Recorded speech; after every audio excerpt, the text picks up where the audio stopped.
Hi అండి, అందరికీ నమస్కారం. వెల్కమ్ టు సబ్స్క్రైబర్స్తో బంధం. ఈరోజు ఐసాకు సాంబార్ చేశానండి. చాలా చాలా బాగుంటుంది, మీరు కూడా ట్రై చేయండి. ముందుగా పప్పుని నానపెట్టుకోవాలండి 2-3 అవర్స్ బిఫోరు. దాంట్లోని టమాటాలు ఒక 2 వేసుకున్నానండి. పచ్చిమిరపకాయలు వేసుకోండి, పసుపు వేసుకోండి, కొంచెం నిమ్మకాయ సైజ్ అంత చింతపండు వేసుకోండి.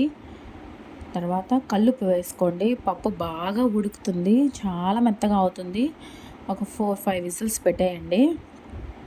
పెట్టేసిన తర్వాత ఐసాకు బాగా కడుక్కోండి, ఎందుకంటే దానిపైన పురుగులు ఏమైనా ఉండొచ్చు. సో బాగా వాష్ చేసుకున్నాక 2-3 టైమ్స్ ఒక పాన్లో ఉడకపెట్టుకోండి. ఆకు ఇలాగ చేత్తో అలా అంటేనే చెదరాలి. సో అలా ఉడకబెట్టుకోండి. ఉడకబెట్టిన తర్వాత నీళ్ళన్నీ వడకట్టేసి పక్కన పెట్టుకోండి. ఇప్పుడు పప్పు ఉడికిపోయింది చూడండి, దీన్ని మెత్తగా మెదిపేసేయండి.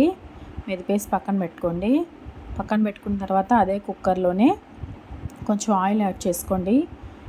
పోపు పెట్టుకునేదానికి ఆయిల్లో ఉద్దిపప్పు ఆవాలు వేసుకోండి, మినపప్పు ఆవాలు, దాని తర్వాత కరింపాకు వేసుకోండి. వేసుకున్న తర్వాత ఎండుమిరపకాయలు, వెల్లుల్లి, ఉల్లిపాయ సన్నగా కట్ చేసి వేసుకోండి. బాగా వేయించుకోండి. అది బాగా వేగిపోవాలండి దోరగా.